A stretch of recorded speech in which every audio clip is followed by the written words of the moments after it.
नमस्कार मित्रों। तो पार्ट टू में जो 30 जनवरी 2022 का पार्ट वन मैंने अपलोड कर दिया था, मुझसे बोला नहीं जा रहा था, तो पार्ट वन वहाँ पे मैंने समाप्त कर दिया था। तो उसी का पार्ट टू जो कि बचे हुए क्वेश्चंस है वो अभी डिस्कस कर लेते हैं। ठीक है, आज अभी मैं कुछ बेटर फील कर रहा हूँ तो मैं जो है रिकॉर्ड कर देता हूँ। यहीं से छोड़ा था तो यहीं से अपन शुरू करते हैं। ठीक है, हाल ही में कैप्टन विक्रम बत्रा की प्रतिमा का अनावरण कहाँ पर किया गया, क्वेश्चन ये था। ठीक है, तो पालमपुर जो कि हिमाचल प्रदेश में पड़ता है सॉरी, अभी भी बहुत अच्छा नहीं है लेकिन फिर भी ठीक है।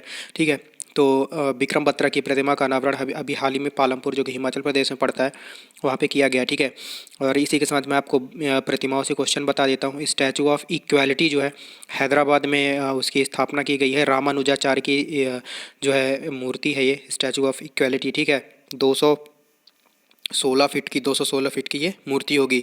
स्टैचू ऑफ वननेस मैंने आपको बताया था शंकराचार्य की ओमकारेश्वर मध्य प्रदेश के अंदर है। ठीक है, स्टैचू ऑफ पीस पाली राजस्थान में, स्टैचू ऑफ यूनिटी केवड़िया साधु बेट टापू गुजरात पर है। ठीक है, और इसीलिए केवड़िया रेलवे स्टेशन का नाम एकता नगर रेलवे स्टेशन कर दिया गया है। ठीक है, और नेताजी की प्रतिमा जो है इंडिया गेट पर लगाई जा रही है। ग्रेनाइट का उपयोग किया जाएगा नेताजी की प्रतिमा को बनाने के लिए। रोनाल्डो की प्रतिमा गोवा में जो है स्थापित की गई, जिसके लिए काफ़ी विवाद हुआ। ठीक है, अंगदाता स्मारक जयपुर में बनाया गया है। ठीक है, और रांची सेंट्रल जेल में भगवान बिरसा मुंडा का की स्टैचू का अनावरण मोदी जी ने स्वयं किया था। तो ये बात भी आप याद रखेंगे। ठीक है, चलिए अगला प्रश्न देखते हैं। अगला प्रश्न है चेंजिंग कोर्स ट्रांसफॉर्मिंग एजुकेशन विषय के साथ 24 जनवरी को अंतर्राष्ट्रीय शिक्षा दिवस मनाया गया। इसे यूनेस्को कब से मनाना शुरू कर रहा है, आपको ये बताना है। तो 2000 सॉरी 2019 से, याद रखिएगा 2019 से जो है 24 जनवरी को अंतर्राष्ट्रीय शिक्षा दिवस जो है यूनेस्को मना रहा है। काफ़ी इंपॉर्टेंट हो जाता है आपके लिए। और भारत में शिक्षा दिवस अगर आपसे पूछता है तो 11 नवंबर को मनाया जाता है, जबकि अंतर्राष्ट्रीय शिक्षा दिवस 24 जनवरी को मनाया जाता है। तो ये काफ़ी इंपॉर्टेंट हो जाता है, कन्फ्यूज़न आपके लिए क्रिएट कर सकता है, याद रखिएगा। और एक सुप्रीम कोर्ट का मैं आपको एक सुपेज पोर्टल जो है, सुपेज पोर्टल ये सुप्रीम कोर्ट ने एक जारी किया था, एक्स्ट्रा इन्फॉर्मेशन आपको बता दिया। ठीक है, चलिए अगला प्रश्न देखते हैं। अगला प्रश्न है 27 जनवरी 2022 को पहले भारत मध्य एशिया शिखर सम्मेलन की मेज़बानी किसने किया।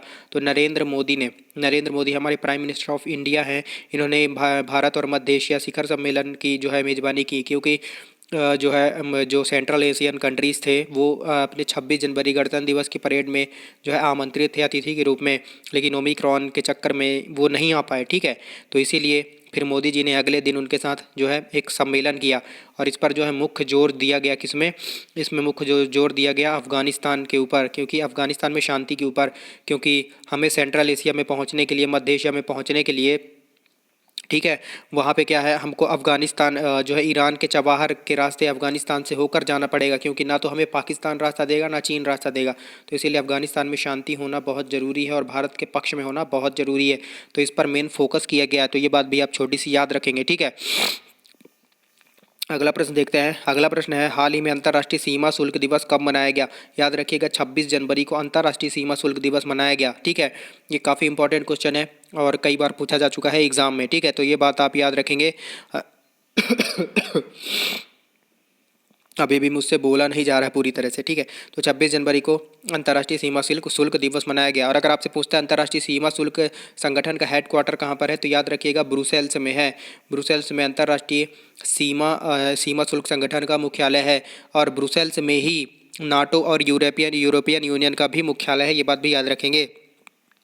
ठीक है, काफ़ी इंपॉर्टेंट हो जाता है। और लाला लाजपत राय की 157वीं जयंती भी इसी दिन मनाई गई है, 28 जनवरी को मनाई गई। तो ये बात भी आप याद रखेंगे। ठीक है, लाला लाजपत राय जी की जो है कौन से नंबर की जयंती आपसे पूछी जा सकती है, याद रखिएगा 157वीं जयंती जो है 28 जनवरी को मनाई गई। लाला लाजपत राय बहुत ही जो है महान हमारे क्रांतिकारी हैं। ठीक है, याद रखेंगे। चलिए, और एक और मैं आपको दिवस बता देता हूँ। 27 जनवरी के दिन अंतर्राष्ट्रीय प्रलय स्मरण दिवस, ये बात भी आप छोटी सी याद रख लीजिएगा। ठीक है, चलिए अगला प्रश्न देखते हैं। बहुत इंपॉर्टेंट क्वेश्चन है, क्योंकि ये मिलिना साल्वनी है, इनका निधन हो गया है। और इन्हें याद रखिएगा जो है 2019 में इन्हें पद्मश्री मिला हुआ था, जबकि ये विदेशी नागरिक हैं। इनका जन्म जो है इटली में हुआ और इनके पास फ्रांस की नागरिकता थी, तो आप इन्हें बोल सकते हैं ये फ्रांस की थी, ठीक है, याद रखिएगा। और ये जो है कथकली, जो है कथकली नीचे ऑप्शन में होगा, कथकली में पारंगत थी मिलिना साल्वनी, ठीक है, याद रखिएगा, काफ़ी इंपॉर्टेंट हो जाता है, बहुत ही महत्वपूर्ण प्रश्न आपके साथ डिस्कस कर रहा हूँ मैं। कथकली से संबंधित थी मिलिना साल्वनी, याद रखिएगा। इससे पहले मुन्ना शुक्ला और बिरजू महाराज का भी निधन हो गया। आप कमेंट सेक्शन में जरूर बताइए कि वो डांस के किस फॉर्म से संबंधित थे, याद रखिएगा, ठीक है। और चरणजीत सिंह का भी हाल ही में निधन हुआ, तो ये बात याद रखिएगा, हॉकी से संबंधित थे चरणजीत सिंह, काफ़ी इंपॉर्टेंट हो जाता है, ठीक है। चलिए अगला प्रश्न देखते हैं, अगला प्रश्न डिस्कस करते हैं। हाल ही में किसने पद्म भूषण अवार्ड को लेने से मना कर दिया, सॉरी, ठीक है। तो याद रखिएगा, पश्चिम बंगाल के पूर्व जो है मुख्यमंत्री हैं बुद्धदेव भट्टाचार्य, ये वेस्ट बंगाल के पूर्व सीएम हैं और इन्होंने पद्म भूषण अवार्ड लेने से मना कर दिया। पता नहीं कैसा दिमाग आया इनका, ठीक है, याद रखिएगा। और संध्या चटर्जी ने भी मना किया है, ठीक है, लेकिन संध्या चटर्जी ने मना किया है पद्मश्री को लेने से। यहाँ पर क्वेश्चन है पद्म भूषण, तो पद्म भूषण बुद्धदेव भट्टाचार्य ने लेने से मना कर दिया है, याद रखेंगे। नीरज चोपड़ा को भी पद्मश्री मिला हुआ है, मैंने आपको बताया, ठीक है। परम विशिष्ट सेवा मेडल भी मिला है, अभी नीचे डिस्कस करेंगे, ठीक है। हाल ही में भारत ने किस देश के साथ राजनयिक संबंधों की 30वीं वर्षगांठ पर एक स्मारक सिक्का जारी किया, याद रखिएगा, इजराइल के साथ। जापान के साथ अलग था, वो कौन से नंबर की जो है राजनयिक संबंध थे वो आप मुझे कमेंट सेक्शन में बताइए। यहाँ पर 30वीं वर्षगांठ पर जो है आयोजन किया गया है। अभी बहुत अच्छा जो है, मेरा स्वास्थ्य नहीं है, लेकिन फिर भी वीडियो रिकॉर्ड करना भी ज़रूरी है, ठीक है, नहीं तो डिसकॉन्टीन्यूटी हो जाती है ना। इजराइल के साथ 30वें जो है वर्षगांठ पर जो है स्मारक सिक्का भारत ने जारी किया हुआ है, याद रखिएगा। और इसमें जो है याद रखिएगा इजराइल, ठीक है, बहुत ही इंपॉर्टेंट क्वेश्चन हो जाता है आपके लिए। और हमने जो है हेरॉन ड्रोन भी इन्हीं से लिया था, इजराइल से ही। और arrow three anti ballistic missile defence system का भी जो है सफल परीक्षण किया इजराइल ने। और यहाँ के प्राइम मिनिस्टर है नफ्ताली बेनेट, जो कि अमीना पार्टी से है, याद रखेंगे, ठीक है। चलिए अगला प्रश्न देखते हैं। अगला प्रश्न है, हाल ही में 28 जनवरी को डेटा गोपनीयता दिवस मनाया गया, इसका विषय क्या था? इसका विषय था प्राइवेसी मैटर्स, याद रखिएगा, प्राइवेसी मैटर्स विषय के साथ जो है 28 जनवरी को डेटा गोपनीयता दिवस मनाया गया। ये छोटी सी बात आप याद रखेंगे, ठीक है। अगला प्रश्न है आपका, एयर इंडिया के 100% शेयर किस कंपनी ने खरीद लिए हैं, आपको बताना है, ठीक है। जिसकी थी उसी को वापस मिल गई है, टाटा ग्रुप, ठीक है। ये मैं आपको थोड़ी सी कहानी सुना देता हूँ। 1932 में जो है स्थापना हुई टाटा एयरलाइंस की, ठीक है। केंद्र ने फिर 1946 के अंदर केंद्र की 100% हिस्सेदारी हो गई टाटा एयरलाइंस में और उसे नाम दे दिया गया एयर इंडिया, ठीक है, याद रखिएगा। फिर जनवरी 2022 में ये कंपनी जो है बहुत ज़्यादा कर्जे में डूब गई और वापस 100% शेयर जो है खरीद लिए इसको टाटा ग्रुप ने, तो याद रखिएगा, काफ़ी इंपॉर्टेंट आपके लिए हो जाता है। और टाटा ग्रुप इस बार के IPL 2022 और 2023 का टाइटल स्पॉन्सर भी है, तो ये बात भी आप याद रखिएगा, टाटा ग्रुप, ठीक है। बहुत ही इंपॉर्टेंट क्वेश्चन हो जाता है आपके लिए, ठीक है, और याद रखेंगे। और टाटा ग्रुप की भी अगर आपसे बहुत डीप में पूछता है तो एक टाटा ग्रुप की ही एक सहायक कंपनी है टेलेस प्राइवेट, ठीक है, टेलेस प्राइवेट लिमिटेड, इसने खरीदा हुआ है, ठीक है, इसको, ये टाटा का ही है, तो टाटा ग्रुप आप इतना याद रखेंगे, ठीक है। और एक मैं आपको और इंपॉर्टेंट बता देता हूँ, डिजिटल संसद, इसको अगर आपसे पूछता है कि किसने लॉन्च किया है तो याद रखिएगा लोकसभा सचिवालय ने डिजिटल संसद को लॉन्च किया है। क्यों लॉन्च किया है? क्योंकि आम जनता तक जो है संसद में जो भी बातें होती हैं, जो भी फैसले लिए जाते हैं, वो आम जनता तक जो है संसद और सांसदों की जो है सारी बातें जो है जनता के पास पहुंच सकें, क्योंकि आखिर वो जनता के प्रतिनिधि हैं, तो जनता को तो पता होना ही चाहिए।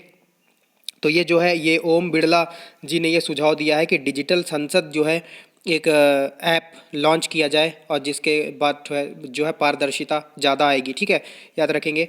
अगला प्रश्न देखते हैं, हाल ही में गणतंत्र दिवस की परेड में वायुसेना की झांकी का हिस्सा बनी दूसरी महिला बन गई हैं शिवांगी सिंह, ठीक है, याद रखिएगा,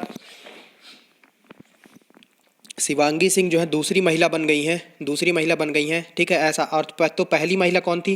पहली महिला थी, याद रखिएगा, भावना कंठ पिछली बार थी, इस बार जो है शिवांगी सिंह बनी है। राफेल से संबंधित है, याद रखिएगा, काफ़ी इंपॉर्टेंट आपके लिए हो जाता है, ठीक है।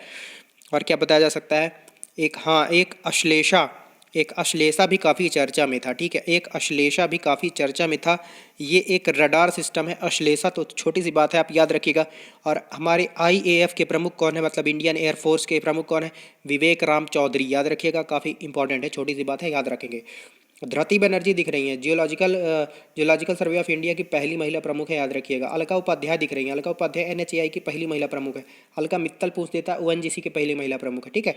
सारी चीज़ें आप याद रखिएगा।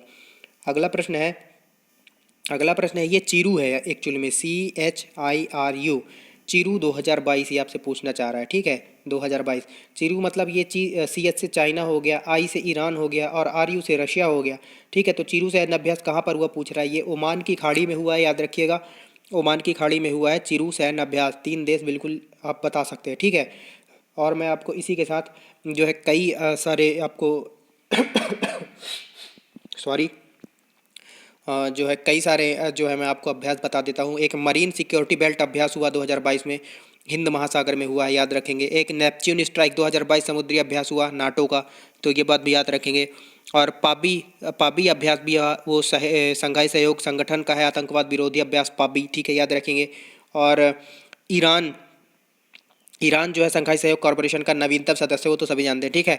और मिस्र जो है NDB का नवीनतम सदस्य है, तो ये बात भी आप याद रखेंगे। और ये जो चीरू सैन्य अभ्यास ये ओमान की खाड़ी में हुआ, तो ये बात भी याद रखिएगा। ओमान की खाड़ी और फारस की खाड़ी के बीच में है हारमुज जल संधि। हारमुज जल संधि जो है ओमान की खाड़ी और फारस की खाड़ी के बीच में है। और एक समुद्री साझेदारी सैन्य अभ्यास भारत और जापान के बीच हुआ है, जिसमें अपने INS शिवालिक और IMS खिदमत गए थे, याद रखिएगा। समुद्री साझेदारी, ठीक है, याद रखिएगा। समुद्री साझेदारी सैन्य अभ्यास जो है भारत और जापान के बीच हुआ, इसमें INS शिवालिक और INS किदमत गए हुए थे। और एक पश्चिमी लहर सैन्य अभ्यास भी हुआ, जो कि भारतीय नौसेना का शक्ति प्रदर्शन था पश्चिमी घाट पर, पश्चिमी लहर, ठीक है। तो ये सारी चीज़ें आप याद रखिएगा, ठीक है। चलिए अगला प्रश्न डिस्कस करते हैं। अगला प्रश्न है, हाल ही में टाइगर्स को अपने यहाँ 2 गुना करने के लिए T×2 मतलब T×2 या T2 अवार्ड, मतलब टाइगर 2 गुने करने के लिए ये अवार्ड दिया जाता है। किसको मिला, याद रखिएगा, सत्यमंगलम टाइगर रिजर्व, जो कि कहाँ का है, आप मुझे कमेंट सेक्शन में ज़रूर बताइए, मैं बता ही देता हूँ, तमिलनाडु का है, ठीक है। और 2021 में ये पीलीभीत टाइगर रिजर्व को मिला हुआ था, इस बार का सत्यमंगलम टाइगर रिजर्व को मिल गया, याद रखिएगा, काफ़ी इंपॉर्टेंट आपके लिए हो जाता है। नवीनतम टाइगर रिजर्व कौन सा है, 53वां, ऑफिशियल नहीं हुआ है अभी, हो जाएगा कुछ ही दिनों में, आप मानिए। 53वां टाइगर रिजर्व गुरु घासीदास टाइगर रिजर्व छत्तीसगढ़ का है। 52वां रामधर विषधारी राजस्थान का है। और याद रखिएगा राजस्थान का ये चौथा टाइगर रिजर्व भी है, रामधर विषधारी, ठीक है। और 51वां है श्री मेघमलई श्रीविल पुत्तूर, ये भी तमिलनाडु का ही है, ठीक है, 51वां याद रखेंगे। अपने जो है कैट्स में CATS एक संस्था होती है, CATS का मतलब कम्युनिटी अश्योर टाइगर स्टैंडर्ड्स। इसमें जो है 14 टाइगर जो है टाइगर रिजर्व भारत के जो है ये CATS मतलब कम्युनिटी अश्योर टाइगर स्टैंडर्ड्स में शामिल है, 14 अपने भारत के टाइगर रिजर्व। तो ये छोटी सी बात भी आप याद रखिएगा, ठीक है। और मैं आपको कुछ फैक्ट बता देता हूँ। ग्लोबल टाइगर फोरम के साथ बाघ संरक्षण पर चौथी एशिया मिनिस्ट्रियल कॉन्फ्रेंस भी मलेशिया में आयोजित की गई है, तो ये बात भी आप याद रखिएगा। क्या बोला मैंने, एक बार आप फिर से सुनिए। जो है ग्लोबल टाइगर फोरम के साथ बाघ संरक्षण पर चौथी जो है एशियन मिनिस्ट्रियल जो है कॉन्फ्रेंस वो मलेशिया में आयोजित की गई है, तो ये भी छोटी सी बात आप याद रखिएगा। और दुनिया के 70% बाघ जो है भारत में मिलते हैं, ये बात भी याद रख लेंगे, ठीक है। अगला प्रश्न देखते हैं। हैदराबाद साहित्य महोत्सव के 12वें संस्करण में अतिथि राष्ट्र कौन सा था, याद रखिएगा, यूनाइटेड किंगडम अतिथि राष्ट्र था हैदराबाद साहित्य महोत्सव में, ठीक है। 12वां संस्करण था, 2010 से शुरू हुआ है, ठीक है। और फोकस भाषा पंजाबी थी इसकी, ठीक है, ये बात भी आप याद रखेंगे, ठीक है, काफ़ी इंपॉर्टेंट हो जाता है। अगला प्रश्न है, हाल ही में ग्लोबल 500 की एक रिपोर्ट आई है, इसमें सबसे मूल्यवान कंपनी कौन सी बन गई है। एप्पल जो है सबसे मूल्यवान कंपनी है, याद रखेंगे। दूसरे नंबर पर अमेजॉन है, तीसरे नंबर पर गूगल है, चौथे नंबर पर माइक्रोसॉफ्ट है। तो आपको सिर्फ और सिर्फ पहला याद रखना है, जो कि एप्पल है, याद रखेंगे, ठीक है। और एप्पल के जो CEO हैं टिम कुक है, याद रखेंगे। अगला प्रश्न है सॉरी, ठीक है। पिछले कुछ वर्षों में अनार के निर्यात में, भारत से अनार के निर्यात में कौन सा देश शीर्ष पर है, ठीक है। बहुत तेज़ नहीं बोलूँगा, खांसी आने लगती है, ठीक है। तो बांग्लादेश याद रखिएगा। अनार के लिए जो है पिछले कुछ वर्षों से जो है टॉप पर जो बांग्लादेश पहुंच गया है। लगभग 50% अनार जो है बांग्लादेश में जाते हैं, ये छोटी सी बात आप याद रखेंगे, ठीक है। चलिए अगला प्रश्न देखते हैं। अगला प्रश्न है, परम विशिष्ट सेवा मेडल, मैंने आपको बताया अभी, नीरज चोपड़ा को मिला हुआ है, याद रखिएगा, परम विशिष्ट सेवा मेडल, ठीक है। इन्होंने 87.58 मीटर का जो है भाला फेंका था और 7 अगस्त के दिन फेंका था, इसलिए 7 अगस्त को भाला फेंक दिवस मनाया जाएगा। बाल वीर दिवस 26 दिसंबर को मनाया जाएगा। पराक्रम दिवस 23 जनवरी को मनाया जाएगा। स्टार्टअप डे 16 जनवरी को मनाया जाएगा। और जनजाति गौरव दिवस भगवान बिरसा मुंडा की जयंती 15 नवंबर को मनाया जाएगा, जनजाति गौरव दिवस। ठीक है, 16 नवंबर को जनजाति गौरव दिवस के एक दिन बाद 16 नवंबर को जो है कैग ऑडिट दिवस के रूप में मनाएगा। पहली बार ही शुरू हुआ है, याद रखिएगा। एक बार फिर से बता देता हूँ, ये पहली बार है तो बहुत ही ज़्यादा इंपॉर्टेंट हो जाता है। पहला हर चीज़ बहुत इंपॉर्टेंट होता है ना, उसी तरह से समझ रहे होंगे आप। ठीक है, एक बार फिर से आपको बताता हूँ। 7 अगस्त को याद रखिएगा भाला फेंक दिवस, 26 दिसंबर को बालवीर दिवस, 23 जनवरी को पराक्रम दिवस, 16 जनवरी को स्टार्टअप दिवस, 15 नवंबर को जनजाति गौरव दिवस और 16 नवंबर को ऑडिट दिवस।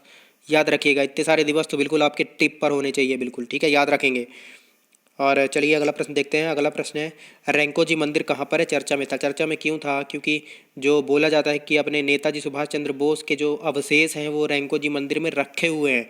बहुत सालों पहले 2005 या 6 की बात है, एक टीम भी गठित की गई थी ये जांचने के लिए कि क्या रैंको जी मंदिर में सही में जो है सुभाष चंद्र बोस जी के जो है अवशेष मिले हुए हैं, लेकिन फिर बाद में नकार दिया गया। तो भारत नहीं मानता कि उसमें रखा हुआ है, लेकिन वो लोग बोलते हैं कि उनका अपना आप डीएनए टेस्ट करवा लीजिए, लेकिन भारत नहीं मानता। लेकिन फिर भी आप याद रखिएगा कि रैंको जी मंदिर जो है जापान में है और जो है सुभाष चंद्र बोस जी की से संबंधित है। आप इतनी सी बात याद रखिएगा, ठीक है, आपसे पूछा जा सकता है, इसलिए मैंने आपको बता दिया। ठीक है, और जो है माउंट एसो ज्वालामुखी भी यहाँ पर है जापान में। माउंट फूजी पर्वत भी यहाँ पर है। पीएम यहाँ के फोमियो कुशिदा है। और यहाँ का एक शहर है नागोया, नागोया यहाँ का शहर है। 2026 में एशियन गेम्स होंगे, याद रखिएगा। और यहाँ के जो है पूर्व प्राइम मिनिस्टर जो है शिंजो आबे, इनको जो है नेताजी पुरस्कार से भी सम्मानित किया गया है। 2021 का पद्म विभूषण भी शिंजो आबे को मिला हुआ है। ये बात भी आप याद रखेंगे, काफ़ी इंपॉर्टेंट आपके लिए हो जाता है। और अगर नेताजी सुभाष चंद्र बोस आपदा प्रबंधन पुरस्कार अगर की बात की जाए व्यक्तिगत श्रेणी में, प्रोफेसर विनोद शर्मा को मिला हुआ है, याद रखेंगे। और अगर संस्था की बात की जाती है तो गुजरात आपदा प्रबंधन को मिला हुआ है नेताजी सुभाष चंद्र बोस आपदा प्रबंधन पुरस्कार 2022। इतनी सारी चीज़ें आप याद रखिएगा, ठीक है। अगला प्रश्न है, हाल ही में प्लेटिना फिक्स डिपॉजिट योजना किसने शुरू की है? सिंपल मैं आपको बताना चाहूँगा, वो जीवन स्मॉल फाइनेंस बैंक ने शुरू की है प्लेटिना फिक्स डिपॉजिट योजना। ठीक है, अगला प्रश्न है, हाल ही में योग्यता मोबाइल ऐप किसने लॉन्च किया है? याद रखिएगा, CSC मतलब कॉमन सर्विस सेंटर, मतलब सामुदायिक सेवा केंद्र, इसने लॉन्च किया है, जो कि मिटी मंत्रालय के अंतर्गत आता है, मिनिस्ट्री ऑफ IT इलेक्ट्रॉनिक्स है ना। ठीक है, याद रखिएगा, मिटी मंत्रालय के अंतर्गत आता है योग्यता मोबाइल ऐप। ठीक है, सामुदायिक स्वास्थ्य के सेवा केंद्र ने कॉमन सर्विस सेंटर ने जो है चालू किया है, याद रखिएगा। आखिरी प्रश्न है हाल ही में प्रकाशित a little boy of India, इस किताब को किसने लिखा? याद रखिएगा, रस्किन बॉन्ड ने लिखा हुआ है। ठीक है, काफ़ी इंपॉर्टेंट हो जाती है। अरुंधति भट्टाचार्य दिख रही हैं, इन्होंने इनडोमिटेबल किताब लिखी। पूनम दलाल दहिया दिख रही हैं, इन्होंने जो है मॉडर्न इंडिया बुक लिखी हुई है। ठीक है, चलिए कल के प्रश्न का उत्तर देख लेते हैं। कल हमने प्रश्न पूछा था रेडॉन गैस जो है किस आपदा संबंधित है? याद रखिएगा, जब भूकंप आती है ना तो उससे पहले रेडॉन गैस को महसूस किया जा सकता है, इसके इंडिकेटर के रूप में भी कार्य करता है, याद रखिएगा। बहुत बहुत धन्यवाद आपका वीडियो देखने के लिए। मैं क्षमा चाहूँगा, ठीक है, जो है मुझसे बोला नहीं जा रहा है, ठीक है, इसलिए मैं इसको 2 पार्ट में ला रहा हूँ। अगर 1-2 दिन लेट भी हो जाता है तो आप ठीक है एडजस्ट करिएगा, जितने भी लोग मेरा वीडियो देखते हैं। और चूँकि जो है आपका एक भी क्वेश्चन जो है बाहर नहीं जाएगा, क्वेश्चन बाहर नहीं जाएगा, आप कहीं से भी आप देख लीजिएगा, आप पूरे कंटेंट आपको मिलेंगे। ठीक है, जितने भी दिन आपके छूटे रहेंगे मैं पूरे के पूरे कवर करवा दिया हूँ इस वीडियो से। 3 दिन के छूटे, 3 के तीनों दिन के जो है इसमें करंट अफेयर्स थे। ठीक है, याद रखेंगे ये बात। ठीक है, कंटेंट अच्छा लगा वीडियो को लाइक कर दीजिए, चैनल को सब्सक्राइब कर लीजिए, अपने दोस्तों के साथ शेयर कर दीजिए। तब तक मिलते हैं करंट अफेयर्स के अगले वीडियो में। जय हिंद, जय भारत।